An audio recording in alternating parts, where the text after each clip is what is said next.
제16회 평화와 번영을 위한 제주 포럼에 참석하신 모든 분들을 환영합니다. 지금부터 한반도 평화 번영을 위한 북한 발전 모델 세션을 시작하도록 하겠습니다.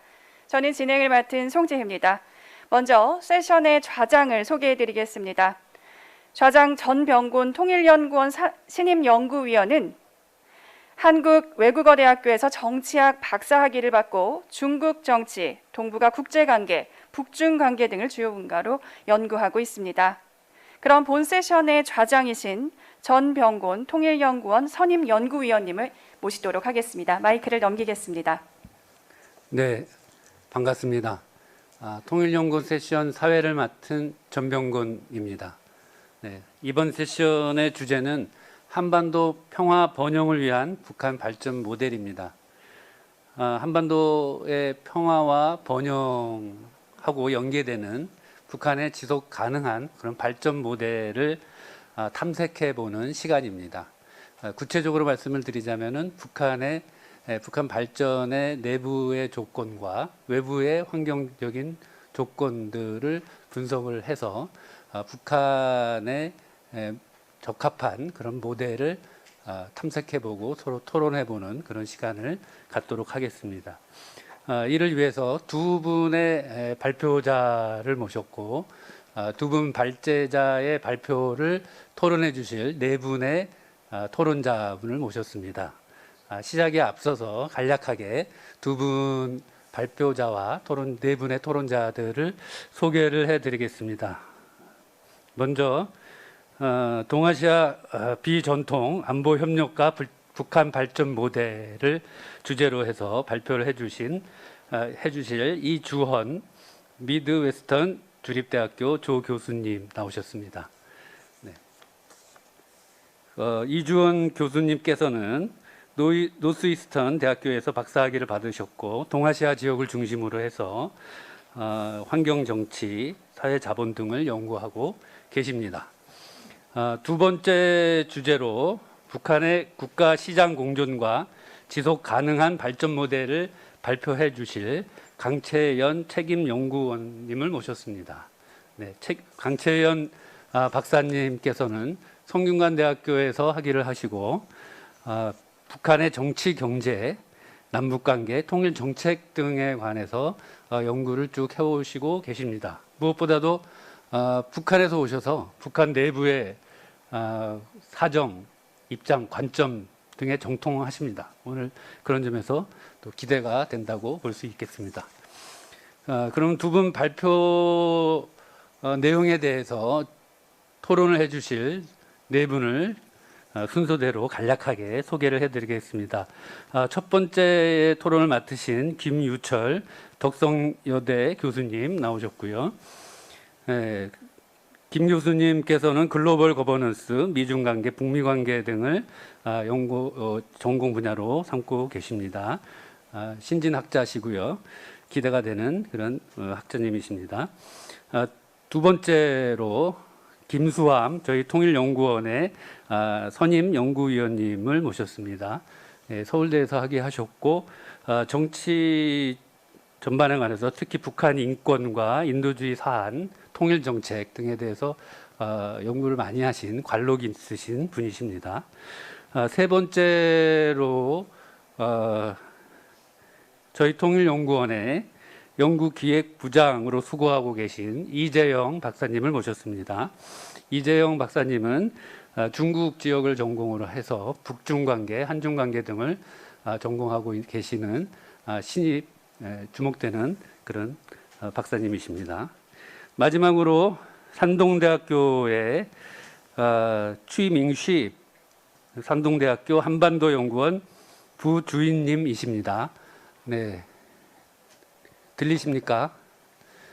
예, 지금 화상으로 중국에서 참석하고 계십니다.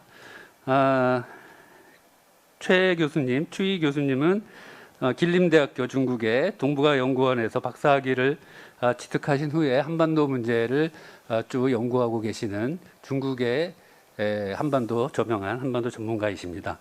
네, 이렇게 오늘 참석자분들을 다 소개해 드렸고요. 전체적인 진행은 시간이 뭐 많지 않은 관계로 전반적인 진행에 대해서 먼저 말씀을 드리자면은 두 분 발제자분께서 약 15분 내로 발표를 해 주시고요. 발표를 해 주신 다음에 토론자분들의 토론을 듣고 토론자분들은 한 7분 정도, 7분, 8분 이 정도 내에서 해주시고 그 다음에 프론트에서 혹시 질의응답 있으시면은 그걸 다 모아서 답변하는 그런 시간을 갖도록 하겠습니다. 저는 전체적으로 좀 원활한 그런 진행을 할 수 있도록 하는데 역할을 집중하도록 하겠습니다. 네, 그러면은 첫 번째 발표를 부탁을 드리겠습니다. 이종 교수님께 마이크를 넘기겠습니다. 네, 안녕하십니까. 저는 동아시아 비전통 안보 협력과 북한 발전 모델에 대해서 발제를 드릴 미드웨스턴 주립대학의 이주원 교수라고 합니다. 저는 이제 오늘 다른 발표가 또 북한 내부에 관한 발표가 있기 때문에 저는 주로 북한이 가지고 있는 외부적인 또는 이론적인 또 유럽 지역과 연계해서 어떻게 보는 것이 우리가 또 북한 발전에 도움이 될 것인가라는 것 측면에서 말씀을 드리도록 하겠습니다. 저는 그 동아시아 시민들의 행위가 재해재난에 어떤 영향을 받는가를 주로 연구를 해왔고요. 오늘 드린 말씀은 재해재난을 넘어서서 기후변화 또는 좀 더 넓은 포괄적인 비전통 안보 협력에 대한 말씀을 드리려고 합니다. 그 비전통적 안보 위협에 대해서 간단하게 이제 말씀을 드리면 우리가 전쟁과 같이 군사적인 충돌 또는 어떤 국가의 존재에 직접적인 위협을 가한다고 생각되는 그런 것들을 우리가 전통적인 안보의 개념이라고 말씀드릴 수 있다면 비전통적 안보 위협이라고 하면 전통적인 안보 위협처럼 우리 국가의 존재에 직접적인 위협을 가하지는 않지만 그 국민의 안전과 건강을 지키는데 상당한 자원이 소모되는 그러한 것들을 우리가 비전통적 안보 위협이라고 할 수 있겠습니다. 환경 오염이라고 하지 대한민국의 입장에서 봤을 때는 황사 문제라거나 또는 방사능 문제 또 지금 현재 진행되고 있는 코로나 바이러스 이런 문제들이 대표적인 비전통 안보 위협이 될 수 있겠죠. 이런 것들의 특징은 또 하나의 중요한 특징은 한 국가가 혼자 해결할 수 없다는 겁니다. 여러 국가들이 협력을 해가지고 공통적으로 국가들의 협력을 통해서만 해결될 수 있는 문제들이라는 것이죠. 그래서 다음으로 제가 말씀드리고 싶은 것은 이렇게 국가적인 협력이 필요한 문제인데 이 국가적인 협력의 역사를 좀 이렇게 훑어보면 어떤 흐름이 있는 것을 알 수가 있습니다. 크게는 우리가 어떤 문제를 안보적으로 접근할 수가 있고 안보의 문제로 접근할 수가 있고 그냥 비안보적인 안보와 상관없는 문제로 접근할 수가 있겠죠. 그래서 비안보적인 접근은 우리가 국제적인 규범이라거나 또는 지역적 정체성 또는 어떤 경제적 이익 이런 것들에 호소를 해서 협력을 진행하는 것인데요. 여러 문헌과 또 전문가들의 말을 통해서 판단하는 결과 비안보적인 접근은 주로 굉장히 높은 수준의 협력을 이끌어내기 상당히 어려운 부분이 있다. 그런 측면에서 이거는 전 세계적인 추세라고 할 수 있습니다. 유럽도 마찬가지고요. 어떤 나라든지 간에 과연 국제 거버넌스 중에서 안보의 영역에 속하지 않고 협력이 잘 진행된 것이 과연 있겠는가 하는 질문도 사실 많은 학자들이 제시를 하고 있습니다. 우리가 많이 듣다시피 모든 것에 모든 중요한 국제적인 이슈에 안보가 요즘 붙지 않습니까? 식량 안보, 에너지 안보, 환경 안보, 문화 안보 많은 것에 안보가 붙는 것처럼 안보하러 어떤 문제를 프레임을 하게 되면 그만큼 주목도가 높아지고 또 국제적인 협력을 좀 더 강하게 이끌어낼 수 있다. 그게 진짜인지 아닌지는 모르겠지만 그런 방향으로 흘러가고 있습니다. 그래서 왜 제가 안보적으로 이거를 접근하려고 하느냐라는 것은 그런 측면이 굉장히 중요하다고 할 수 있겠습니다. 이 안보적인 접근에 있어서도 어떤 흐름이 있는데요. 처음에는 그 환경 이슈 등 이런 새로운 이슈들이 전통 안보에 편입돼 가지고 전통 안보의 일부분으로서 논의되던 시절이 있었습니다. 독일이라거나 영국 그리고 핀란드 같은 경우에 문헌들을 살펴보면 처음부터 굉장히 이 환경 문제를 국가 안보의 중요한 이슈로 삼고 그걸 접근을 했고요. 따라서 우리가 헬싱키 조약이라거나 이런 굉장히 중요한 안보 조약에 있어서도 환경 문제가 굉장히 중요한 챕터로 들어가 있고 이거를 주권의 문제로 다른 나라의 환경에 영향을 미치거나 다른 나라의 환경에 다른 나라의 자원에 손상을 준다거나 이런 것들을 주권 침해의 문제로 처음부터 유럽 지역에서 이렇게 안보 의제화 되었다라는 것들을 저희가 알 수가 있고요. 하지만 이런 접근법의 문제점은 뭐였냐면 국가 안보 이건 주권 침해 문제라고 천명이 이런 조약들에 천명이 돼 있음에도 불구하고 전통적인 의미의 군사적인 안보와 다르게 굉장히 급진적이고 적극적인 협력이 진행되지 않는다는 문제가 있었습니다. 그래서 등장한 것이 1990년대 주로 등장한 것이 이제 인간안보라는 개념인데요. 이거는 유엔이나 유럽 연합을 중심으로 우리가 우리 후손들에게 좋은 환경, 지속 가능한 환경을 물려주자라는 조금 더 이 규범에 호소하는 방식으로 안보화가 진행되었습니다. 이것은 일부 성공했다고 할 수 있겠습니다. 우리가 UNFCCC나 그에 따른 교토우정서, 코펜하겐 정서 또는 파리 협약 이런 것들을 이끌어가면서 어느 정도는 부분적이지만 성공적인 협력을 이끌었다고 볼 수가 있겠습니다. 그리고 마지막으로 조금 이거는 최근에 등장하는 개념들인데 최근 안보의 흐름인데요. 조금 더 확장적인 개념의 안보의 개념 자체가 변화해서 조금 더 확장적이고 어떤 분은 이제 포괄 안보라고 말씀하시기도 하는데 조금 더 확장된 국가 안보로서 거버넌스 그리고 여러 거버넌스들을 총괄하는 메타 거버넌스 그다음에 리질리언스 또는 여러 가지 새로운 개념들이 등장하면서 전통적인 국가 안보보다는 이제 어떤 그 전반적인 위험 관리의 개념으로 국가 안보의 논의와 협력이 흘러가고 있습니다. 그래서 이러한 이제 흐름들이 주로 유럽에서 진행되어 왔는데요. 여기서 제가 드리고 싶은 말씀은 유럽 지역의 같은 경우에는 방금 말씀드렸듯이 전통적인 국가 안보의 개념으로 환경 문제가 들어갔다가 보편적 인간 안보 또 확장적 국가 안보로 이렇게 점차 진화해가는 패턴을 보였다면 이 동아시아 지역의 협력은 주로 제가 요즘 많은 그 케이스들을 공부를 하고 있습니다만 거의 대부분의 협력 기구들은 유엔에서 시작됐습니다. 보편적 안보 개념으로 유엔 주도로 또 유엔 산하 기관의 어떤 협력국의 주도로 진행됐기 때문에 우리는 이런 것들을 전통적인 국가 안보와 연관시켜 본 경험이 별로 없습니다. 그래서 대부분은 보편적인 인간 안보의 개념에서 협력이 진행되고 있고 이게 이제 확장적인 국가 안보로 조금씩 나가고 있는 이런 상황입니다.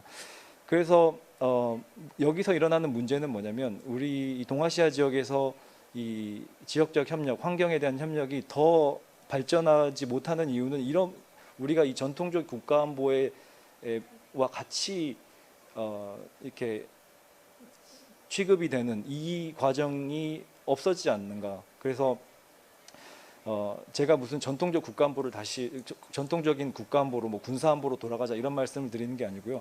우리가 이 환경 문제를 어떻게 소위 하위 정치에서 상위 정치로 끌어올릴 것인가. 왜냐하면 전통적인 국가 안보와 결합이 되지 않는 상황에서는 이 환경 문제는 언제나 이 주변을 돌면서 주요 국가 의제에 밖에서 밀려나고 상위 정치로 나아갈 수 없는 이런 한계를 갖고 있습니다. 특히 동아시아 같은 경우에는요. 그래서 우리가 이 보편적 인간 안보와 확장적 이 포괄적인 안보와 또는 이 전통적인 국가 안보와의 이 선순환을 어떻게 이룰 수 있을까 이런 측면에서 우리가 조금 더 이야기하고 조금 더 방안을 찾아봐야 된다. 저는 이렇게 말씀드리고 싶습니다.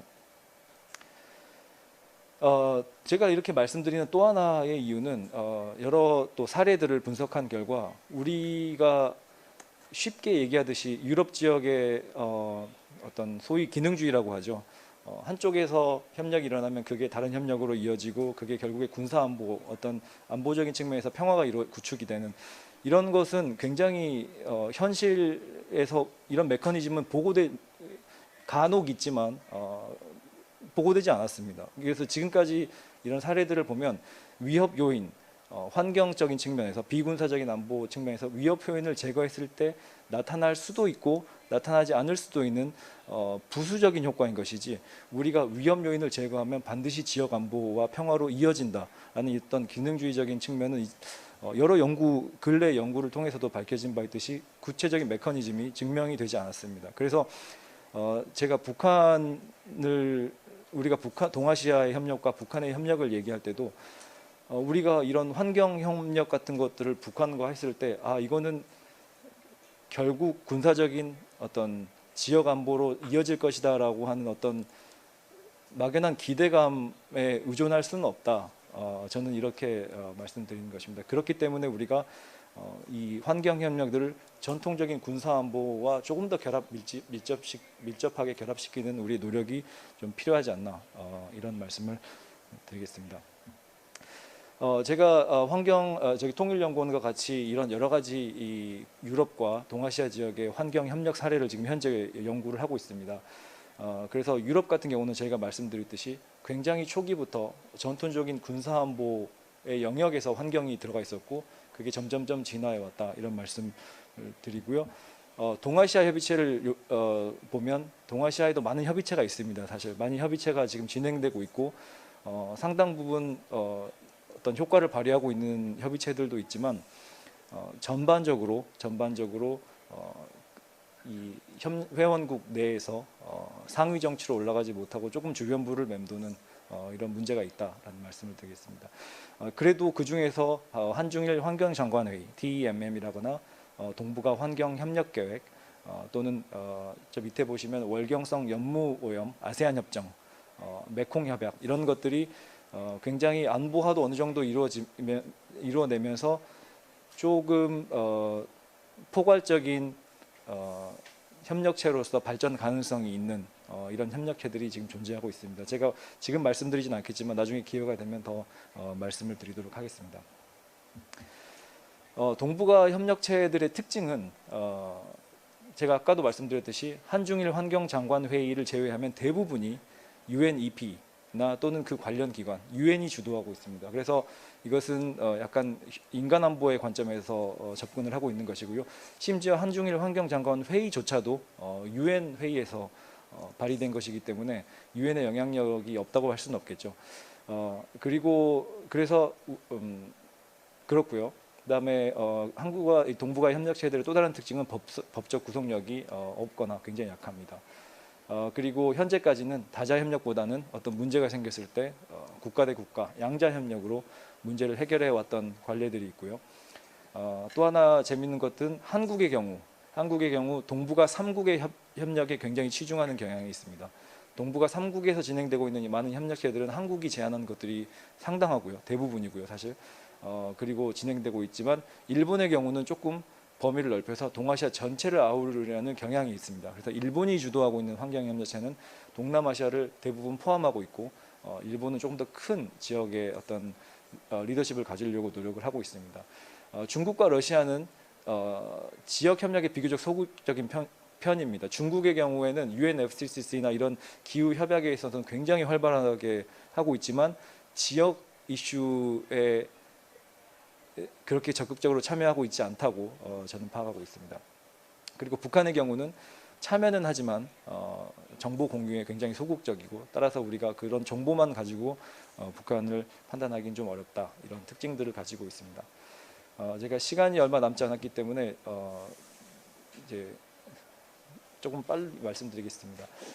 그리고 이제 그러면 이제 이거를 우리가 어떻게 이 동북아 협력체를 잘 이끌어가서 또 북한의 참여를 좀 유도해 볼 수 있을 것인가 이런 생각들을 해볼 수가 있는데 굉장히 어려운 상황입니다. 굉장히 어려운 상황이지만 먼저 우리가 할 수 있는 것들은 위협 요인, 이 환경 위협, 환경 등 이런 환경과 기후 등 이런 위협 요인들을 제거한 어떤 실질적인 성공 사례가 있어야 된다. 아주 작은 것이라 할지라도 우리가 너무 처음부터 큰 그림을 그리는 것보다는 작은 것부터 성공 사례를 만들어서 신뢰를 구축하는 것이 굉장히 중요하지 않겠나 이런 생각을 하고 있고요. 그 다음에 전통적 군사적 국가안보 아젠다와 좀 분리 접근하자. 제가 여기서 드리는 말씀은 뭐냐면 마치 우리가 북한과 교류를 하면서 환경에 관한 교류를 하면서 이것이 마치 결국 한반도가 통일된다거나 어떤 결국에 어떤 그런 이 정치적인 안정과 뭉뚱그려서 접근을 했을 경우에 오히려 역효과를 볼 수 있다. 왜냐하면 김정은 국방위원장도 최근에 얘기를 했지만 비본질적인 문제로 본질적인 문제를 흔들려고 하지 말라. 일단 북한의 입장에서도 본질적인 문제와 비본질적인 문제, 어떤 핵심적인 국가 이익과 비본질적인 문제를 구분하고 있습니다. 그런 상황에서 우리가 계속 환경 문제를 가지고 어떤 기대를 가지고 환경 문제나 이런 걸 해결하려고 했을 때 역효과를 낼 수 있는 부분도 분명히 있다. 이런 것들을 말씀드리고 싶고요. 그리고 우리가 국제사회에서 북한의 역할을 확대할 수 있도록 조금 여건을 조성해 주는 것, 그리고 가능하면 우리가 유럽 지역의 성공적인 기후 협약에도 참여할 수 있다.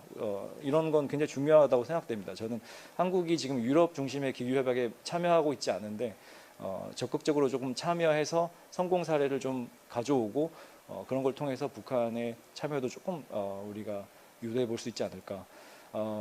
시간이 다 됐는데 아세안의 월경성 연무오염 아세안 협정 이것도 굉장히 잘 되고 있는 지역 협의체 중에 하나입니다. 또 기회가 되면 제가 말씀드리고 있고요. 그리고 민간 단체들을 좀 참여시키고 또 공동 연구나 기술 개발에 적극적 공유하는 것들 이런 것들이 중요할 것이라고 생각됩니다. 제가 다른 슬라이드도 있지만 일단 제가 발표를 여기서 마치고요. 또 질문이 있으시면 제가 질문을 받도록 하겠습니다. 감사합니다. 네, 시간을 충분히 못 드려서 죄송하고요. 이따 다시 기회가 있으면은 발언하실 수 있는 그런 기회를 드리도록 하겠습니다. 이주은 교수님께서는 동아시아 지역에서의 협력에 관한 이론적인 접근과 또 실증적인 접근을 통해서 북한이 이런 지역 협력에 참여할 수 있는 가능성 부분을 검토해보고 그런 방안을 제시하려는 그런 시도라고 할 수 있겠습니다. 네, 뭐 이거 관해서는 나중에 토론 시간에 좀 더 토론을 나누도록 하고요. 이어서 두 번째로 강채연 교수님께 마이크를 넘기도록 하겠습니다.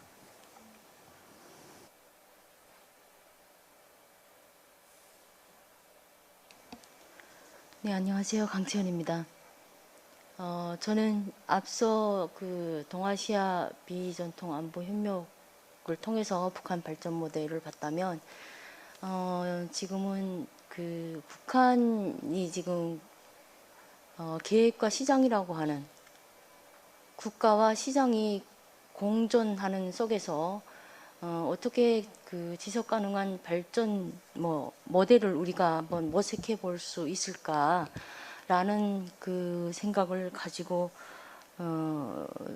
이 주제를 연구하게 됐습니다. 그러니까 지금까지의 북한이 어떻게 하면 발전을 할 수 있을까라는 굉장히 많은 질문들을 해봤을 텐데요. 사회주의 국가들이 개혁개방이라고 하는 것이 북한도 역시 개혁개방으로 갈 수 있을까?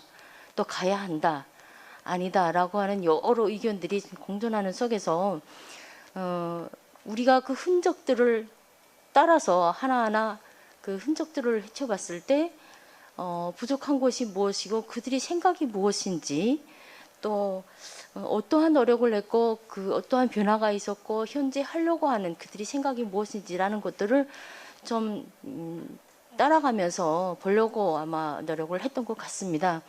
그래서 주제에 그 보고 싶은 그 목차는 일단 아래로부터의 시장화와 국영 부분 개혁, 그리고 시장 형성 단계, 확장 단계에서 그 어떠한 지금 현재 변화들이 있었는지, 그 국가와 시장이 공존하는 속에서 어떠한 그 조치들과 그 그런 국가 시스템상의 변화가 있었는지 이런 부분들을 보다 보면 분명하게 김정일 정권과 김정은 정권에 들어서 개혁의 경제 발전 전략이라고 하는 것이 상당히 많은 부분 부족한 퍼즐들을 맞춰가고 있는 조각들을 맞춰가고 있는 그런 모습들을 볼 수 있겠다라는 것을 사전에 미리 말씀을 드릴 수가 있겠습니다. 제가 한번 그 아래로부터 시장화 단계, 그 시장 형성 단계와 확장 단계 세 가지 단계로 나눠서 우리가 좀 볼 필요가 있는데요. 2000년대를 중심으로 해서 그 일단은 아래로부터의 시장화 그리고 시장 형성 단계는 2000년대부터 2010년까지 제가 구분을 했던 이유는 북한이 이제 그 1990년대 이후부터 이제 경제난이 오기 시작을 하고 동구권 사회주의 국가들이 체제 전환을 하기 시작을 하고 그리고 암시장이 생기기 시작을 하면서 결국 공기업들이 이제 붕괴가 되기 시작을 했죠. 그래서 가장 먼저 북한에 등장했던 것이 소비재 시장이고 그 소비재 시장의 뒤를 이어서 국가가 정치 행정 간의 어떠한 변화를 모색하려고 한 기업 정책을 좀 조정을 해보려고 하는 이런 시도가 98년 이제 이 시기부터 있게 돼요. 그래서 그 시기부터 소비재 시장이 좀 더 발전하면서 노동 시장이 나왔고 북한이 2002년 7.1 조치를 시행하려고 했던 그 시기부터 이제 그 금융 시장도 나오게 되고 서비스 시장 뭐 이런 시장들이 나오게 됩니다. 결국 2002년 7.1 조치가 시작되면서부터 북한 당국으로서는 북한으로서는 기업의 구조조정도 해보고 그리고 그 내각의 체계도 바꿔보고 하면서 새로운 경제 조치를 지금 시행을 하는 와중에 계획과 시장의 공존이라고 하는 공식 시장을 도입을 하게 되는 것이 2003년이죠. 그러면서 결국은 국영기업도 살리면서 시장도 일부분 도입을 할 수 있는 즉 다시 말해서 전략 부분과 비전략 부분을 구분을 해서 전략 부분에는 그 계획화를 그대로 유지를 하되 강화하되 비전략 부분 경공업이나 농업 이런 부분 쪽에서는 그 시장 시스템을 받아들여서 조금 새로운 조치를 좀 해보자라고 했던 것이 시행착오의 과정을 거쳤던 것이 바로 2000년대 중반이라고 보시면 되겠죠. 그렇게 해서 공시시장을 도입을 했고 여러 시장들이 나오기 시작을 하니까 국가는 지금 하려고 했던 그 새로운 조치들이 어떠한 모순점을 가지고 있다는 것을 상당히 이제 인지를 하게 되는 결국은 시행착오를 거쳐가는 과정이 2000년대고 북한이 시장을 도입했던 것 자체가 잘못된 조치다라고 생각을 하면서 2005년, 4년, 5년 이때 시장을 옥죄하는 정책을 또 펴게 되고 그러면서 이제 2010년까지 흘러갑니다.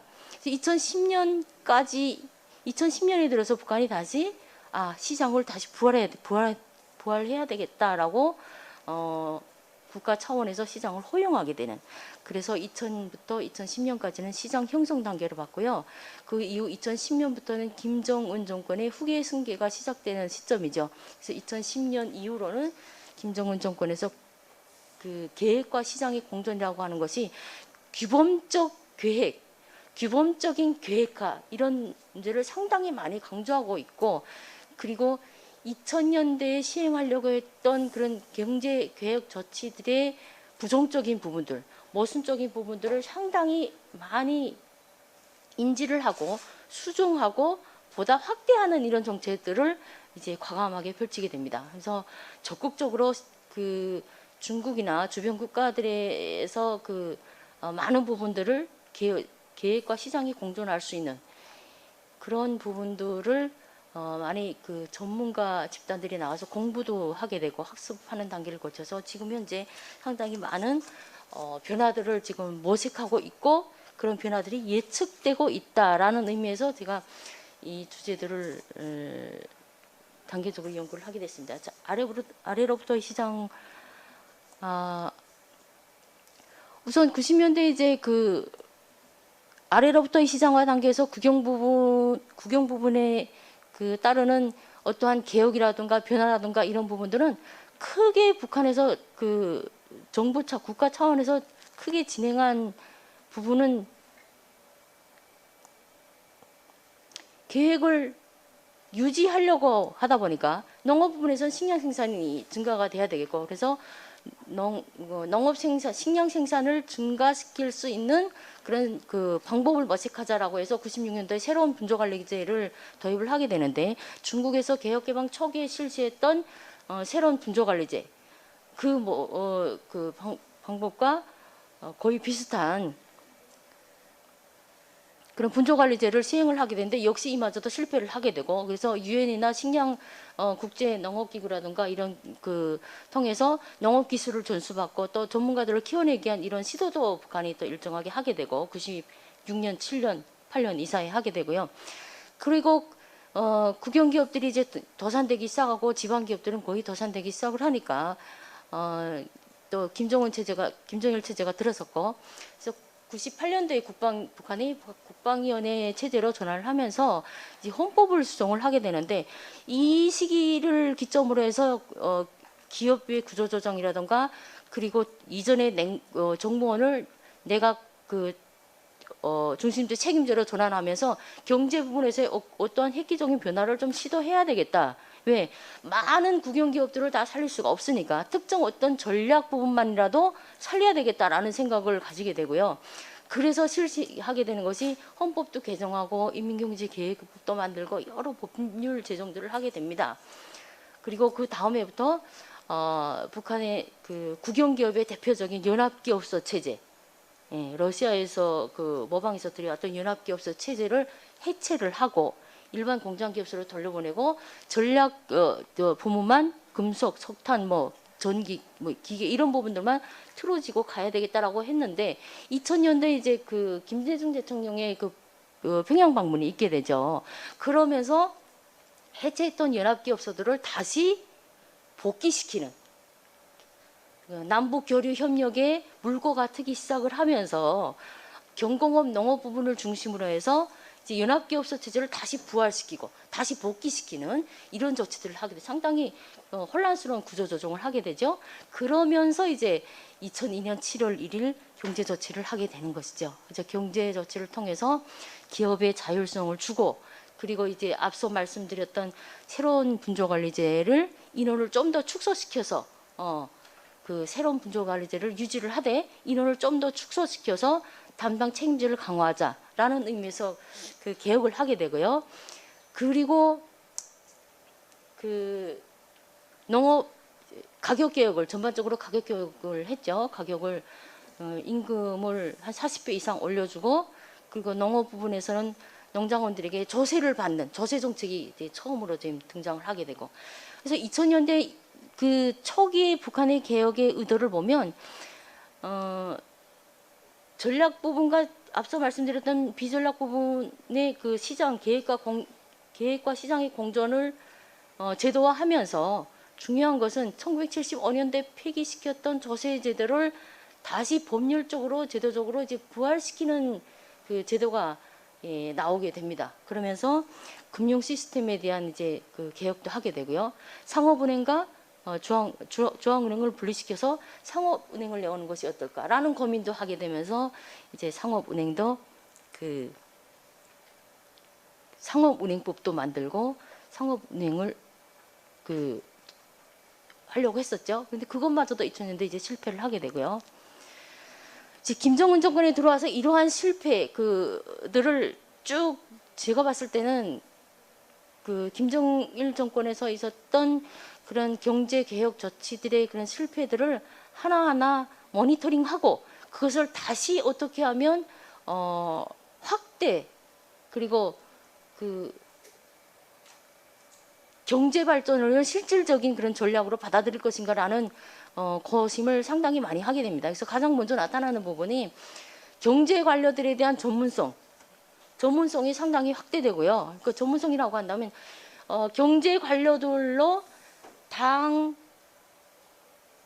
일꾼들을 등용하는 것이죠. 이전에 당 일꾼들도 경제 전문 지식이었으면 당 일꾼이 될 수가 없다. 이런 부분들이 2012년부터 현재 2020년까지 21년까지 흘러오면서 굉장히 빠르게 진척이 되고 있는 부분이고요. 특히나 2020년부터는 정치 일꾼들도 정상적인 과학기술 그 지식을 가져야 된다라는 의미에서 학습, 재강습 이런 부분들을 상당히 많이 하고 있는 부분이 있고요. 그리고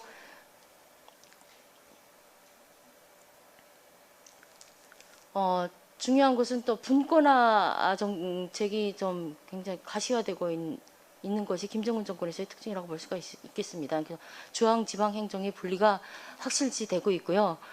특히나 중앙과 지방의 그 행정, 경제 담당 분권화 시켜서 지방 경제를 발전시키고 지방 경제의 전문성을 강화하고 지방 경제에 분권화하는 데 필요한 기술 인력들을 보충해 주기 위해서 2020년부터 새로운 또 특성화고 정책도 실시를 하면서 지방 경제를 발전시키기 위한 그리고 분권화의 책임성을 강화시키기 위한 그런 행정, 과학기술 그리고 경제정책 이런 부분들을 계속 지금 새롭게 하고 있는 부분들이 지금 보이고 있습니다. 사회주의기업 책임제 같은 경우에도 2014년도에 이것이 나왔지만 그 이후로 2016년부터 국가경제발전 어기는 전략을 수행하는 동안 사회주의 기업 책임관리제가 제대로 된 역할을 못했고 그것으로 인해서 2020년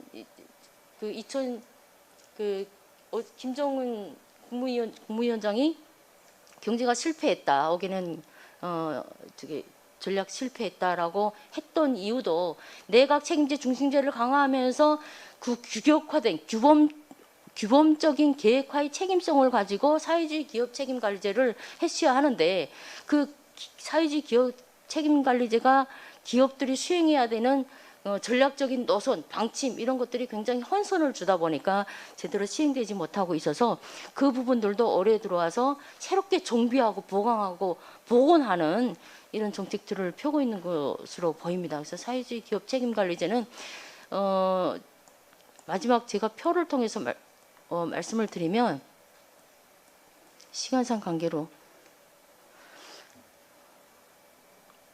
사회주의 기업 책임관리제나 김정은 정권에서 지금 하고 있는 포전 담당제, 그러니까 앞서 1990년대, 2000년대 했던 새로운 분조관리제에서 좀 더 축소시켜서 일정 부분의 포전을 가족 단위로 맡겨주고 거기에서 책임 농사를 지을 수 있도록끔 했던 중국의 1980년부터 86년 사이에 했던 그 농촌 부분 개혁이나 기업 부분 개혁들이 지금 현재 김정은 정권에서 고스란히 그대로 전수되고 있다라는 생각이 들고요. 시행되고 있다. 전수보다는 시행되고 있고요. 그리고 그 부분들에서 2018년부터 북한이 경제 담당 책임제 그리고 농업부에서는 농업 담당 책임제 이런 책임제를 지금 시행하고 있어서 그 부분도 이제 시간이 지나면 어떠한 형태로 이제 좀 더 강화되고 보강되고 할 것인지 이런 부분들은 지켜봐야 될 것 같고 사유화 측면에서도 눈에 띄게 나타나는 것이 김정은 정권에서 국가가 실질적인 사유화는 허용하고 있지 않지만 사실상의 사유화라고 하는 그러니까 그들만의 비공식적인 사유화의 여러 가지 방식들이 제도적으로 지금 구축되고 있는 모습들 그리고 러시아의 그 개혁개방 1980년대 이때 시행했던 페레스트로이카 그 정책 그 속에서 나왔던 비공식적인 그 민영화의 그런 그 조짐들이 지금 현재 국영기업과 또는 지금 현재도 계속 재생산되고 있는 여러 가지 소상공인 자영업자들 그런 기업들 속에서 많이 지금 나타나고 있다. 그래서 그런 측면들 속 그런 부분들 속에서 우리가 좀 더 북한의 그 지속 가능한 발전 전략이라고 하는 부분들을 어떻게 모색을 할 것이냐라는 부분들은 제가 지금 연구하고 있는 부분이라서 현재까지의 그 개혁 정책들에서 좀 더 세분화된 그리고 뭐 사유화라던가 그리고 민영화의 이런 부분들을 조금 더 세분화시켜서 그런 부분들을 김정은 정권이 법적으로 제도화할 수 있는 가능성은 얼마든지 열려 있다라는 말씀을 드리고요. 특히나 중요한 것은 예를 들어서 뭐 유엔 지속 가능한 그 발전 목표, 뭐 SDG 사업이라든가 이런 부분들이 북한이 상당히 많은 관심을 두고 있기 때문에 그런 부분들을 통해서 많이 배우려고 하고 참여하려고 하는 이런 의지가 있기 때문에 그들만의 계획화 속에서 새로운 그 개혁이라는 부분적인 개혁 개방이라는 그런 그 조치들을 취해 나갈 것으로 보입니다. 이상으로 마치도록 하겠습니다. 감사합니다. 네, 강채연 박사님께서는 1990년대 이래로 북한 내부의 시장화 과정을 보시면서 그 과정에서 국가와 시장 관계의 거시적인 변천 과정을 설명을 해 주셨습니다. 워낙 큰 틀에서 하시다 보니까 시간이 충분치 않아서 어느 정도 시간을 좀 더 드리기는 했는데 나중에 훨씬 더 기회가 있으시면은 관련해서 설명을 해주시면 좋을 것 같고요. 그럼 두 분 발표를 이제 들었습니다. 두 분 발표에 대한 지정 토론자 분들의 토론을 시작하도록 하겠습니다. 순서대로 먼저 첫 번째 주제에 대해서는 김유철 교수님하고 김수함 박사님께서 토론을 해주시겠습니다. 네, 김유철 박사님께 마이크 넘기겠습니다. 네, 소개받은 김유철입니다. 먼저 두 분 박사님 발표 잘 들었고요. 저는 요청하신 역할상 그 이주원 교수님 발표 중심으로 토론을 하겠습니다. 뭐 필요한 경우에는 조금 부연 설명을 하고 제가 그 논점에 관해서 제가 생각하는 몇 가지 말씀을 드리고자 합니다. 일단 발표의 어떤 전체적인 뭐 목적이랄까요? 어떤 배경이라고 하는 거는 지금 이제 남북 관계도 굉장히 어렵고 동아시아 여러 국가들은 뭐 동아시아 패러독스라고 불리는 굉장히 경쟁적인 어떤 안보관에 지금 함몰돼 있는데 지금 이런 상황에서 협력 의제가 굉장히 유효한 협력 의제가 뭘까? 이 협력 의제를 어떤 담론을 통해서 구성을 해야 될까? 이러한 문제에 대해서 뭐 답을 하시는 발표라고 생각을 합니다.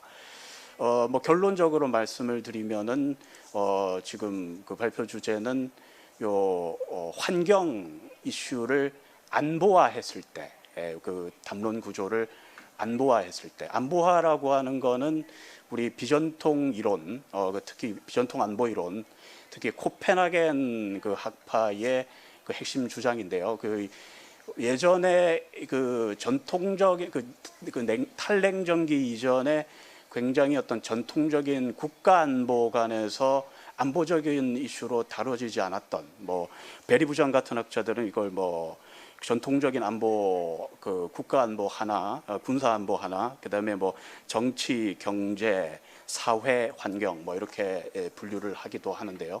이런 비군사적인 안보 이슈를 안보 이슈 아젠다로 꺼내는 노력을 안보화라고 이야기를 합니다. 환경 아젠다를 안보 이슈로 접근을 했을 때 동북아 지역에서의 어떤 레짐 구축이 조금 더 용이해질 수 있지 않을까 하는 문제의식인 거고요. 우리가 먼저 특히나 이게 동아시아 3국 한중일이 먼저 환경에 관련된 레짐 구축을 하고 이후에 이제 북한이 참여할 수 있는 여지를 좀 우호적인 조건을 먼저 만들면 좋지 않을까. 이것에 대한 어떤 이론적인 검토를 하시는 발표라고 생각이 됩니다.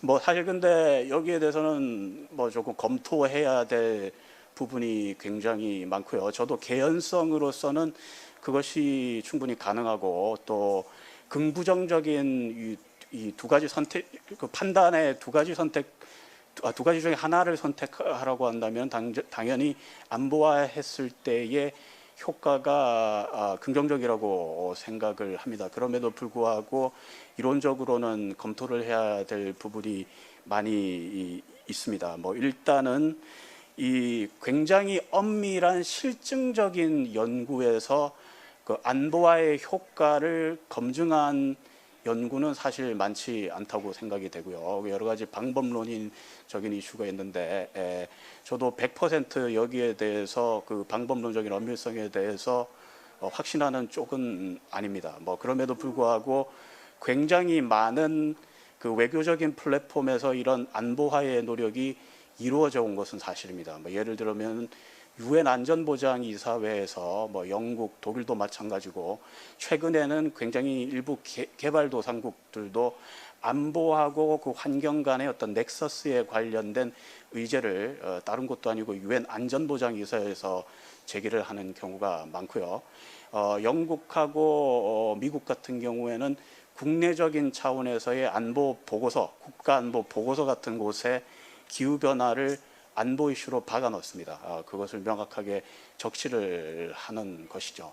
뭐 이런 뭐 현실적인 그 정책적인 차원에서 사실 이미 이런 안보화가 일부 진행이 되고 있는 것이죠. 그런데 그렇다고 해서 이것이 어떤 그 국가 간의 레짐 구축에서 이게 조금 더 우호적인 그 어떤 그 환경을 제공하느냐, 이런 안보화 노력이, 거기에 대해서는 아주 명확한 실증적인 증거는 아직까지는 없다고 하는 것이죠.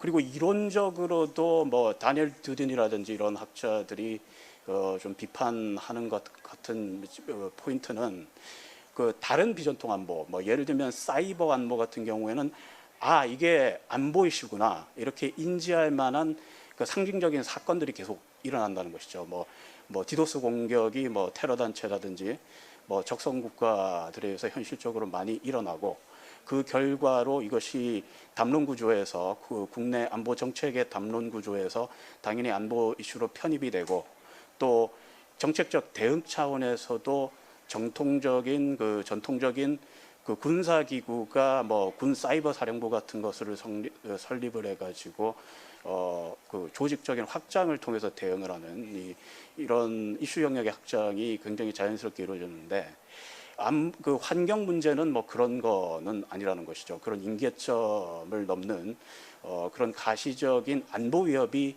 뭐 물론 굉장히 중요한 이슈입니다만은 그런 것은 충분하지 않다라는 그 견해도 뭐 있습니다. 뭐 이런 점들이 있는 거고요.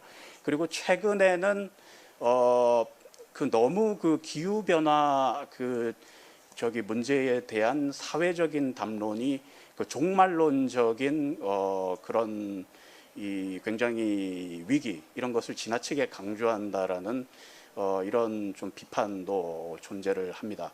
사실 뭐 이런 비판가들은 뭐 크게는 이게 그 합리적인 낙관주의라고 뭐 그 분류를 할 수가 있을 것 같은데요. 뭐 기후 변화 이슈가 물론 대단히 이 심각한 문제인데 그 적응에 관련된 여러 가지 환경 기술의 속도도 대단히 빠르기 때문에 훨씬 더 효율적인 재생에너지 기술이 발전하고 있고, 여러 가지 IPCC에서 내놓은 여러 가지 보고서에 뭐 여러 가지 그 기후 변화 시나리오 같은 경우에도 뭐 반드시 뭐 4도씨가 넘어가는 이쪽으로 악화되는 경로가 아니고, 우리가 어떤 충분한 정책적 대응을 했을 때는 뭐 파리 협약이 목표로 하는 2도씨, 아무리 안 좋아도 뭐 3도씨 정도 뭐 이렇게 막을 수 있는 그런 게 아닌가라는 이 환경공학적인 연구를 또 강조하는 뭐 이런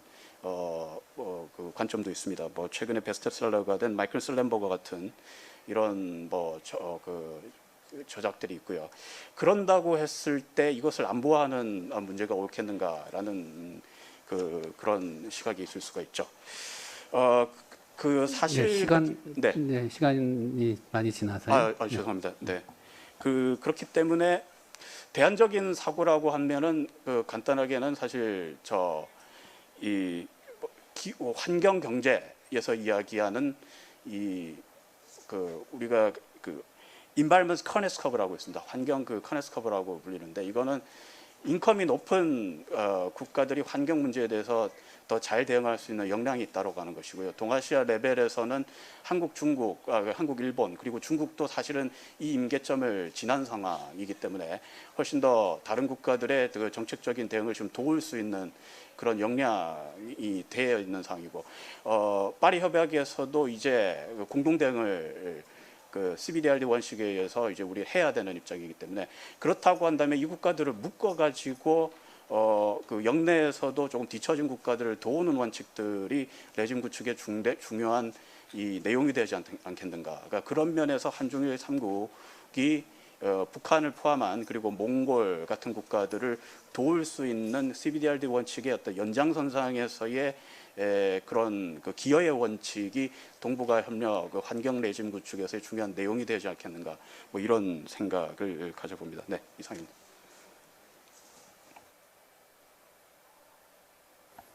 네.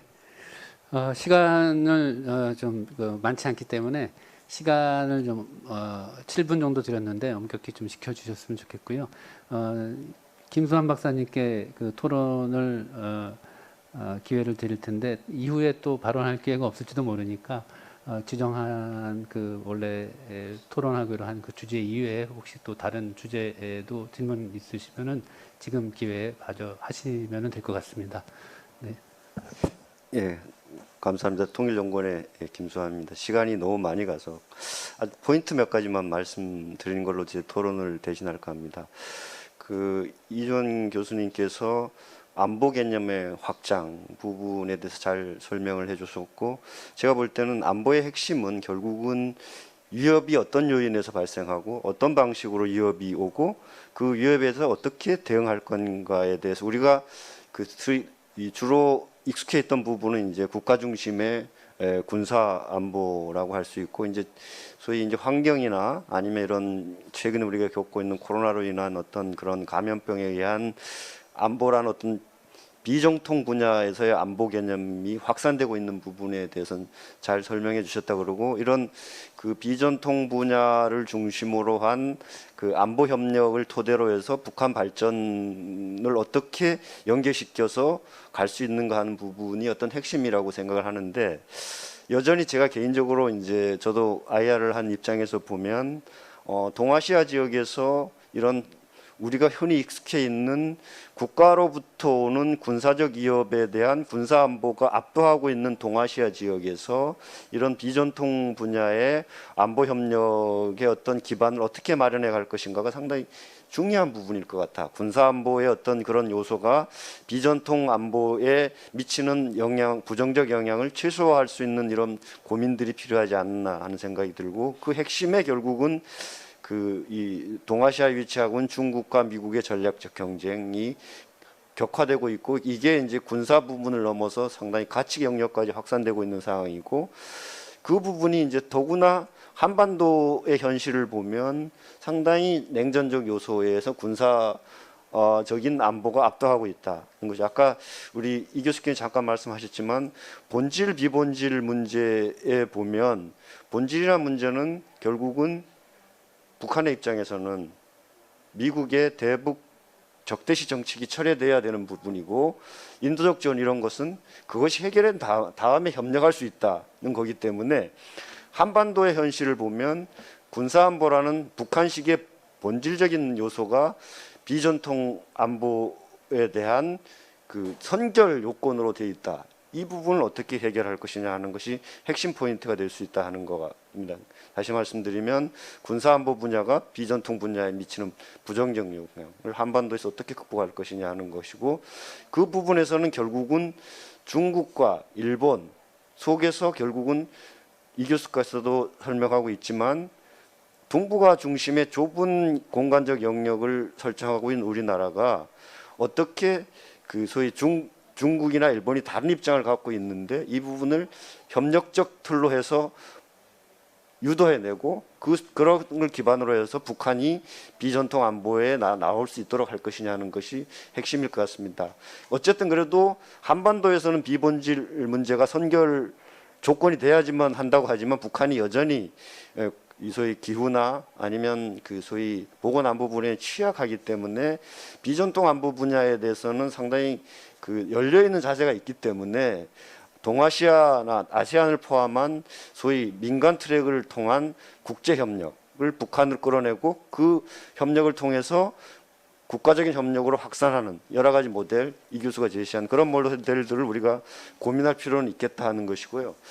또 하나는 이제 마지막으로 북한과 이게 비전통 안보 부분을 연결시킬 수 있는 부분은 아까 우리 강채연 박사도 잠깐 얘기했지만 그 소위 유럽 유엔에서 소위 총의로 모아진 SDG에 대해서 북한이 상당히 적극적이고 긍정적인데 다만 코로나로 인해서 NRR을 제출하지 못하고 있잖아요. 국가 검토 보고서를. 그런 걸 포함해서 소위 SDG의 비전통 안보 부분 요소가 상당히 내포되어 있기 때문에 이 SDG를 매개로 한 비전통 안보 분야의 협력 구축과 북한 발전을 연계해서 갈 수 있는 좀 요소들이 있지 않을까 하는 생각을 해보고요.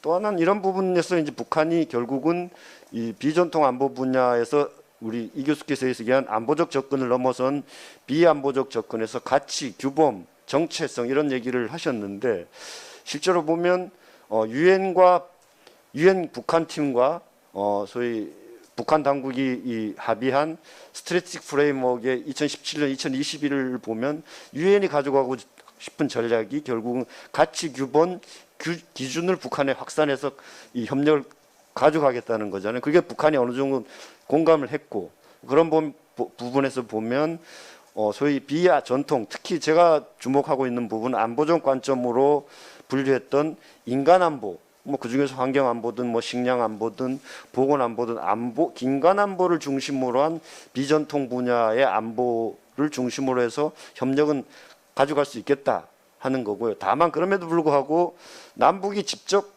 협력하는 데 있어서는 지금 아까 제가 처음에 말씀드린 본질적 요소로서의 대북 적대시 정책 부분에 일정적인 해소의 국면이 가야 이런 비전통 안보 분야의 어떤 해결의 기반이 오는데 한반도를 넘어서서 보면 우리가 할 수 있는 또 역할들이 국가 중심적인 영역을 넘어서서 할 수 있는 영역이 많기 때문에 그 부분에 대해서 좀 우리가 주목을 하고 가야 되지 않을까 하는 거고요. 시간이 많지 않기 때문에 마지막 하나 짤막하게 제 영역은 아니지만 아까 이제 사회주의 기업 책임관리제의 부분은 잠깐 말씀을 하셔서 이제 그 궁금증은 해소가 됐는데 소위 농업 부분에서 보존 담당 책임제 요소가 들어와서 작업반에서 분조에서 포존으로 쪼개져 나가는 중국식 일정 부분의 농업 계획이 들어왔는데 이게 소위 국가 계획과 시장에 공존하는 상황 속에서 이런 포존 담당 책임관리제가 상당한 자율성을 부여하고 시장적 요소를 도입할 수 있도록 규정했음에도 불구하고 하부 단위에서 제대로 작동되지 않는 요소는 뭐라고 생각하는지 강 박사님께 짤막하게 질문하면서 제 토론을 마치도록 하겠습니다. 네, 감사드립니다. 바로 이어서 시간이 별로 없습니다. 바로 이어서 이재영 박사님께 부탁을 드리겠습니다. 예, 앞에서 그 박사님들께서 좋은 말씀들 많이 해주셔가지고 저는 좀 핵심 위주로 해서 전달을 드리도록 하겠습니다. 저는 강채연 박사님의 그 발표에 대해서 토론을 맡았습니다. 강채연 박사님께서는 이제 북한의 발전 모델을 내부적으로 어떤 이제 제도적인 그 개혁이 있었는지에 대해서 설명을 아주 잘 해주셨습니다. 그래서 제가 이 부분에 대해서 의문이 드는 것은 이제 저는 아무래도 이제 중국 전공이기 때문에 중국과 이제 비교를 할 수밖에 없는데 결국은 이러한 그 개혁들을 이제 제도적인 그 이제 개혁들을 해 나가는데 과연 이제 추진 세력들이 있는지, 그러니까 이런 개혁이 처음에는 이제 도입이 되고 이것이 어느 정도 하다가 지지부진해진다든지 아니면 실패한다든지 이런 실패 과정에서도 이 개혁을 끝까지 밀고 나갈 수 있는 그런 과연 북한의 그런 개혁 세력이 있는지 거기에 대해서 조금 의문 좀 이렇게 궁금합니다. 그래서 김정은 같은 경우는 과연 그러면 그 중국에서 이제 개혁 개방을 시작했던 덩샤오핑과 같이 그런 어떤 개혁에 대한 분명한 생각을 가지고 그런 청사진을 가지고 과연 북한을 이제 이끌어 나갈 그런 어떤 생각이 있는 건지 그런 부분들이 더 중요하지 않나 그런 생각이 좀 들었습니다. 그리고 이제 결국은 두 번째는 이제 개혁의 어떤 속도와 방향의 문제입니다. 결국 저희 동구권, 동구 유럽이라든지 아니면 중앙아시아라든지 이런 국가들에서 결국은 이제 워싱턴 컨센서스를 받아들여서 빅뱅식의 어떤 급진적인 개혁을 해서 성공한 측면도 있었지만 좀 약간 실패한 이후에 이제 그 전환기 침체를 겪었던 그런 사례들도 많이 있습니다.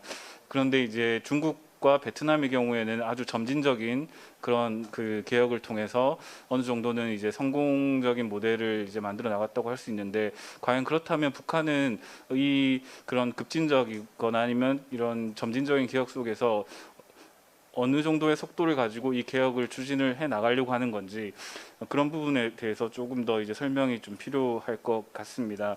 그리고 이제 그 저희가 북한 발전 모델이라는 것을 생각을 할 때 그러면 이제 북한이 지금 당장 이렇게 뭐 제재 국면과 그리고 코로나 상황 속에서 이제 또 개방이 전혀 이루어지지 않는 그런 상황 속에서 과연 내부적으로 이런 개혁을 한다고 해서 과연 북한이 이제 발전할 수 있는지에 대한, 그리고 저발전의 상태에서 탈출을 할 수 있을지에 대한 문제는 심각하게 좀 고민을 해봐야 되는데, 그런 측면에서 봤을 때 북한의 지금 북한이 해야 될 어떤 그런 개혁의 내용이라든지 아니면 그런 어떤 개혁의 어떤 그 구체적인 그 어떤 제도적인 측면들을 우리가 강조하기보다는 이 개혁을 어떤 절차를 가지고 어떤 방식으로 좀 해야 되는지에 대한 그런 강조가 좀 더 필요하지 않나, 그런 생각이 듭니다. 그래서 대표적인 그 사례로서 중국 같은 경우는 개혁 개방을 시작할 때 그 덩샤오핑의 경우에 이제 그 심천 모델이라는 그 아주 성공적인 모델을 개발을 했습니다. 그래서 그 중국의 어떤 전체적인 그런 그 개혁을 시도하기보다는 그 심천이라는 아주 그 작은 지역, 그리고 그 아주 그 농촌 지역, 그리고 아주 낙후된 지역을 먼저 개발을 하고, 그리고 그 심천 모델을 발전시키고, 그 심천이 이제 성공한 케이스라고 이제 좀 더 나중에 이제 평가를 받았을 때 그러한 모델들이 다른 지역에까지 좀 확산되는 그런 측면들이 있었습니다. 그래서 제가 생각하기에는 북한도 아직까지 이런 심천 모델에 해당하는 그런 성공적인 그런 어떤 개혁 개방의 모델이 있는지, 물론 우리가 봤을 때 이제 개성공단이나 이런 부분들을 좀 더 개발을 해서 남북 협력과 이런 것들을 연계를 해서 성공적인 모델로 키우고 싶겠지만, 그런 부분에서 좀 조건이 안 된다면 과연 어떤 그 성공적인 케이스를 통해서 이런 모델을 개발할 수 있는지에 대해서 조금 고민이 필요할 것 같습니다.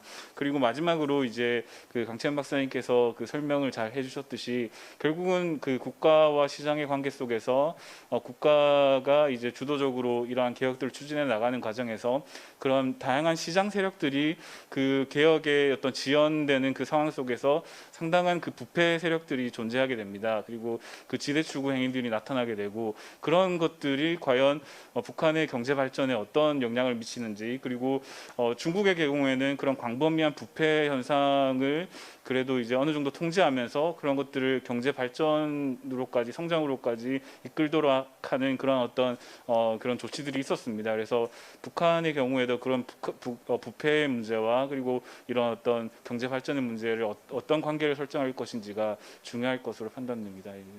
발표를 마치도록 하겠습니다. 네, 감사드리고요. 북한 발전의 길을 검토하고 분석하고 예측하는 데 있어서 중국의 경험하고 비교해 보는 것은 매우 다양한 그런 의미가 있고 시사하는 바도 많은 것 같습니다.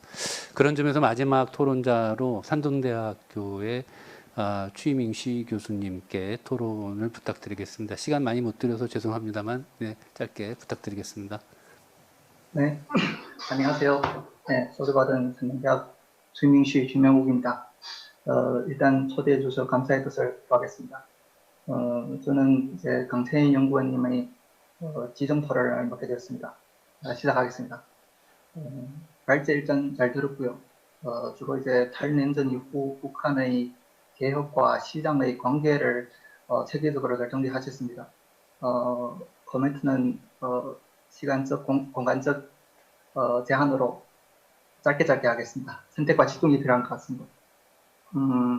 일단 발제에서 보면 국가와 시장 간의 공존, 공진이라는 개념으로 이제 북한의 지속 가능한 발전 모델을 모색하는 것을 주된 목적으로 하고 있는 것 같습니다.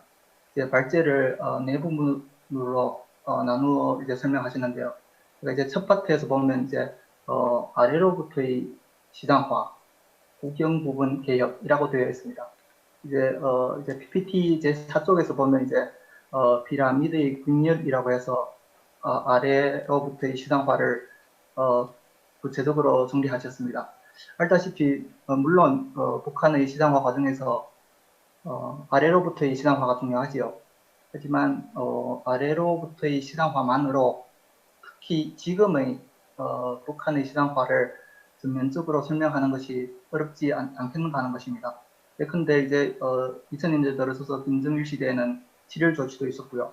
그리고 김정은 시대에는 우리식 경제 발전 방법이라고 해서 정부의 정책이 있었습니다. 다시 말하면 북한의 시장화의 발전 과정에 있어서 정부의 수요에 따라 정부 정책이 시장화를 추진하는 것이 지금에 와서는 매우 중요한 역할을 하는 것이 아닌가 하는 것입니다.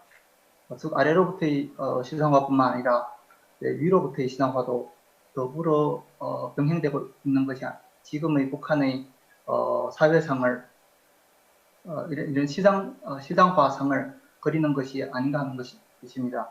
물론 가능하다면 이제 앞에서도 이제 언급한 것처럼 지금의 북한의 시장화가 아래로부터의 뭐 시장화 색채가 강한지 아니면 이런 위로부터의 시장화 색채가 강한지에 대한 이제 박사님의 이런 박사님께 다시 여쭤보고 싶습니다. 이런 논쟁을 어떻게 보고 계시는지 이것이 첫 번째고요. 그리고 시간적 문제로 코멘트는 이렇게 하고 제가 몇 가지 질문을 제가 궁금증을 가지고 있는 점을 질문으로 드리도록 하겠습니다. 첫 번째는 이제 올해 1월 달이죠. 이제 8차 당대회의 후 이런 논쟁이 있는 것 같습니다. 북한에서 시장화에 대한 태도가 엇갈리는 것 같습니다. 특히 이제 경제가 3중고 힘드니 시장화를 다시 확대해야 한다는 의견인가 하면 아니다. 이제 힘드니 계획을 다시 강조하고 시장을 억제하는 것이 바람직하다는 이런 목소리가 있는 것 같습니다. 이에 대한 박사님의 생각을 듣고 싶고요. 두 번째는 이제 논술 하셨다시피 이제 개혁과 시장의 관계인 것 같습니다. 지금의 이런 개혁과 시장의 관계에서 북한의 시장화는 이런 개혁 밖에 있다고 생각하시는지 아니면 지금에 와서는 이런 시장은 개혁 내의 시장화라고 하는 논쟁이 있는 것 같은데 이에 대한 생각을 듣고 싶고요. 마지막으로는 더 포괄적인 문제가 될 것 같습니다. 지금 만약 대북 제재가 없었더라면 이제 박사님이 이제 말씀하신 것처럼 이제 국가 시장의 공존, 공진이라는 이런 방식으로 북한의 개혁 개방이 가능한지, 그러면 그 와중에 뭐 한국이나 중국과 같은 이런 국가에서 어떤 포지션을 취할 필요가 있는지 하는 질문을 드리면서 저희 토론을 마치도록 하겠습니다. 감사합니다. 네, 이상으로 두 분의 발표와 네 분의 토론을 다 들었습니다. 지금 토론자분들의 여러 가지 의견과 또 질문들이 있으신데요. 두 분 발제자께서는 답변을 좀 준비를 해주시고요. 혹시 플로어에서 질문사항이나 혹은 코멘트 짧게 핵심적으로 하실 분이 있으시면은 지금 받겠습니다. 예.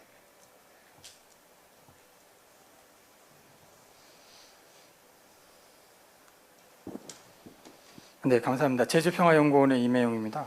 예, 강채연 박사님께 간단하게 질문드리고 싶은데 지금 제가 이제 박사님 발표를 통해 듣기에는 북한이 상당히 이제 시장화의 길로 가고 개혁 개방의 길도 어느 정도는 진행이 되고 있다고 판단하시는 것 같은데 북한이 지금 걷고 있는 이게 그러니까 다시 돌아가지 않을 정도, 그러니까 비가역적인 방향으로 다시는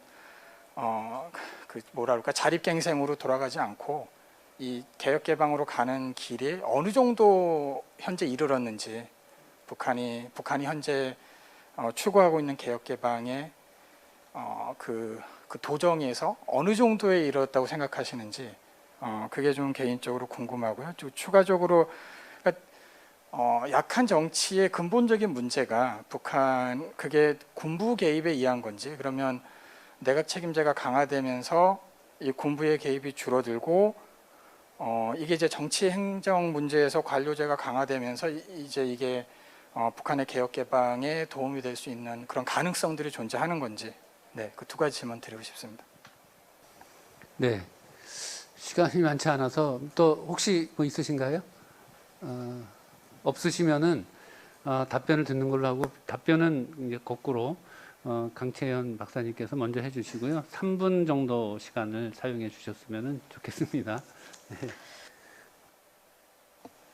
제가 3분 동안 지금 대략 한 6가지 추려서 6가지 질문을 답을 해야 될 것 같은데 간략하게 말씀을 드리도록 하겠습니다. 일단 저도 거꾸로 가도록 하겠습니다. 개혁개방, 북한이 개혁개방으로 가고 있냐 아니면 자력갱생을 포기했냐라는 얘기에서는 분명한 것은 개혁개방은 아니고 자력갱생으로 자력정책으로서 우리만의 새로운 경제개혁을 하자라는 것이 정답이라고 보시면 될 것 같습니다. 근데 그러한 우리식의 경제개혁이라고 하는 것이 어떻게 보면 전문가 집단들이 계속 해외에서 이 김정은 정권에 들어서는 학습 효과들이 상당히 많이 나타나고 있거든요. 학습을 지금도 하고 있고 시간상 짧기 때문에 부분별로 다 말씀을 드릴 수는 없겠지만 그걸 통해서 중국이나 또 싱가포르나 베트남이나 여기서 필요한 부분들을 아주 잘 데려가고 있다라고 보시면 되겠습니다. 그래서 저는 올해 2021년 8차 당대회를 계기로 이제 앞으로의 그 방향성을 보면 아마 우리 연구하시는 분들은 상당히 재미있는 결과들을 기대하셔도 될 것 같은 그 부분들은 시간이 되시면 나중에 따로 그리고 약한 정치 군부 개입이냐 이런 부분은 당연히 군부가 개입하는 부분이 있겠죠. 관료의 지대 추구 문제도 그런 그 측면에서 나오는 문제고요. 그래서 바로 중요한 것이 유럽이나 중국이나 다른 국가들의 개혁 개방과 거의 비슷하면서도 다른 부분이 굉장히 적은 인원수의 굉장히 많은 통제 인력들이 투입돼 있다라는 것이 문제거든요. 그러니까 지대를 추구하는 그 추구자들이 너무 많으면 그 통제와 경제와 이익의 관계에서 너무 상대적으로 너무 이게 절대적인 기준에서 많아지면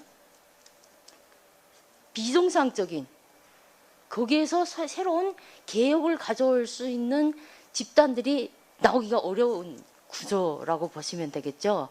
그래서 그런 부분들 때문에 저는 김정은 정권이 확실하게 2010년 이후로는 뭔가 우리는 우리만의 외부에서 볼 때는 개혁 개방이라고 개혁이라고 볼 수가 있겠지만 우리만의 개혁을 해야 되겠다라고 계속 지금 법률적으로 결국 시장경제 제도에 필요한 법률적인 제도들은 다 갖추고 있거든요. 지금 김정은 정권에서 경제, 금융개혁, 재정개혁, 조세 정책, 조세 법률, 그리고 기업 정책, 소유권 관련된 이런 재산권 관련된 법률들 상당히 많은 시장 경제 체제 하에서만 전속할 수 있는 그런 법률들을 다 지금 제정을 했기 때문에 분명한 것은 나중에는 개혁 개방으로 가겠죠.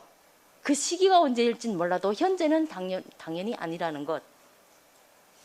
그래서 그런 부분들이 앞으로는 조금씩 축소될 수 있겠다라는 저는 예측을 합니다. 그런 물리적인 기구들이 법률적인 중국처럼 반부패 무슨 기구가 있었죠. 개혁 개방하던 그 시기에 그것처럼 지금 북한이 경제성을 강조하고 지식을 강조하고 당일군들도 내가 혁명 열사고 자녀라고 해서 내가 당일군이 될 수 있는 게 아니에요. 지금 바뀝니다. 지방당도 바뀌고 중앙이 바뀌니까 지방당이 바뀌어요. 이 얘기는 뭐냐면 분권화해서 각 지방들은 자체로 살아갈 수 있는 관료와 지식과 경제적인 토대와 이걸 다 갖춰라. 지금 그 방향으로 나가고 있기 때문에 적지 않아도 이제 한 3, 4년 정도면 재밌는 결과들을 계속 우리가 좀 추적해 나가야 되지 않겠냐라는 생각을 하고 있고요. 그래서 중국 이제 발전 그 모델 측면에서는 중국과 비교를 해봤을 때 분명 중국은 또 농촌에서의 개혁을 시작으로 도시 개혁을 했고 그리고 특구 정책을 통해서 대를 개방을 시켰고 거기에서 이제 일정 정도의 경험을 쌓은 걸 가지고 법률 우리는 사회주의 시장경제다라는 헌법으로까지 가는 제도안 이런 과정을 거쳤죠. 북한과 중국의 차이점을 명확하게 말씀을 드린다면 북한은 시장화가 도시에서 농촌으로 옮겨가는 그러다 보니까 도시는 그러지 않아도 그 농촌보다 조금 발전된 지역이고 그러한 발전된 지역에서 시장화가 농촌으로 이전되다 보니까 농촌은 지금 현재 시장화가 시작돼서 한 30년이 흘러도 농촌의 시장화는 개혁은 그 그 경제도치는 도시를 따라갈 수밖에 없는 기업을 아직도 쫓아갈 수밖에 없는 그런 구조라고 보시면 되겠고요. 그래서 김정은 정권에서도 자 포존 담당제로 우리가 농촌 개혁을 좀 하려고 했고 사회주의 기업 책임관리제로 해서 기업의 자율성, 경영의 자율성, 계획도 이제는 기업에서 중앙에서 관여하지 않더라도 지방 기업 자체로 계획도 세우고 중앙의 비준만 받으면 되는 바뀌었죠. 수직적 위계 질서가 이제는 밑에서 기업에서 그 중앙기관을 통해서 이제 그 국가의 비준만 받으면 되는 이런 가격 자율성, 경영의 자율성 이런 관련되는 한 12가지 권한을 또 부여를 해줬고 자 그러면 지금 이제 한 가지 중국과 비교했을 때 부족한 부분은 뭐죠? 경제 특구 부분이죠. 그래서 김정은 정권에서 그 시작했던 부분이 경제개발지대 정책을 시작했죠. 2013년부터 하나, 둘, 셋, 넷, 27개를 2017년까지 이 경제개발지대를 그 제시를 했고 그 뭐 투자 부분이 제대로 해결되지 않다 보니까 2018년에 다시 조정을 하는. 하지만 그 김정은 정권에서 하려고 하는 경제개발구 정책이 중국과 비교를 한다면 또 다른 차이점은 법률적으로 보면 그 광의의 경제개발지대지만 실질 공간구조상에 들어가 놓고 보면 협의의 경제개발지, 경제특구 정책이다. 이런 측면에서 좀 멋은 있고요. 포존 담당제 같은 경우에는 중국과 다른 것이 포존 담당제 책임 권한을 부여해 줬지만 생산 담당 책임제 그리고 가족 단위 4명, 5명, 6명이 하나의 포존을 주면 농사를 지어서 계획을 수행하고 그 생산물 자체 판매도 하고 이런 권한을 주어졌지만 이게 현장에서 제대로 시행이 되지 않고 있는 부분이 중국과 다른 부분이 또 나타나거든요. 12가지의 여기 뭐죠? 9가지의 계획을 부과를 해 줬기 때문에 그 9가지 계획이 뭐죠? 생산 및 수입 계획이 있고 그리고 국가 의무 수매 계획이 있고 생산비 지출 계획 뭐 그리고 토지 사용료 공동 기금 조성 계획 뭐 그리고 노력이 이런 부분들을 하다 보니까 현장에서는 그것이 효율성을 나타내지 못하고 있는 그런 부분들이 있기 때문에 앞으로 이런 부분들은 또 하나하나 계속 지금 김정은 정권이 그 체크를 하면서 이렇게 조율해가는 그런 과정으로 저는 생각을 하고 있고요. 그런 부분들이 조금 개선돼 나가면 조금은 지금 현재 진행되고 있는 이런 부분들보다 조금 그 말 규범적인 계획화의 규범, 도덕성을 가지고 계획화를 지켜라. 그 속에서 자율성을 해라. 이런 부분들이 좀 강화될 것이라고 보여집니다. 네, 죄송하지만 이제 마무리해 주시고 들어가겠습니다. 이주원 교수님 답변 마저 해주실 거예요. 짧게만 해주시기 바랍니다. 제가 시간을 주셔서 네 그러면 제가 시간이 없으니까 간단하게 하나만 그냥 유엔 안보리 김유철 박사님께서 유엔 안보리에서 최근 그 기후 변화에 대한 논의를 했다는 건 정말 그 논쟁이 많은 이야기이고요. 굉장히 중요한 문제인 것 같습니다. 이제 개발도상국 입장에서 봤을 때는 아니 유엔 안보리 같은 비민적인 어떤 회의체가 무슨 기후 변화, 이런 새로운 시대의 안보를 논하느냐라는 질문도 있지만 또 다른 한편 제가 아까 발표했던 측면에서 봤을 때는 유엔 안보리 전통적인 이런 이 군사 안보와 결합이 됐을 때 주목도가 확실히 높아지고요. 다른 거에 비해서 그런 측면에서 봤을 때 종말론 쪽 접근 당연히 저도 반대합니다. 저도 김유철 박사님 말씀하셨던 책도 다 읽고 했는데 하지만 어떤 측면에서는 또 이 종말론적 접근이 굳이 긍정적인 효과를 찾자면 우리가 이 기후 변화가 너무 주변화되어 있는 문제로 전락돼 있기 때문에 이런 것들을 주목도를 높이고 이렇게 또 상위 정치화하는데 또 어떤 일정 부분 기여할 수 있는 게 있지 않는가 이런 생각도 해봤습니다. 네, 감사합니다. 네, 시간이 항상 토론회를 하면은 아쉬움이 항상 있습니다. 충분한 논의를 하지 못하고 아마도 사회자의 역할이 많이 부족해서 그런 게 아닌가 생각이 들고요. 반면에 오늘 좋은 발표와 좋은 토론 덕분에 그래도 시간이 모자랄 정도로 잘 진행이 된 것 같습니다. 시간은 좀 다소 늦었지만 이것으로 통일연구 세션을 마치도록 하겠습니다. 참여해 주신 모든 분들께 감사의 말씀을 드립니다. 네, 감사합니다. 네, 수고하신 좌장 발표자 그리고 토론자분들께 큰 박수 부탁드리겠습니다. 네, 이것으로 본 세션은 모두 마치도록 하겠습니다.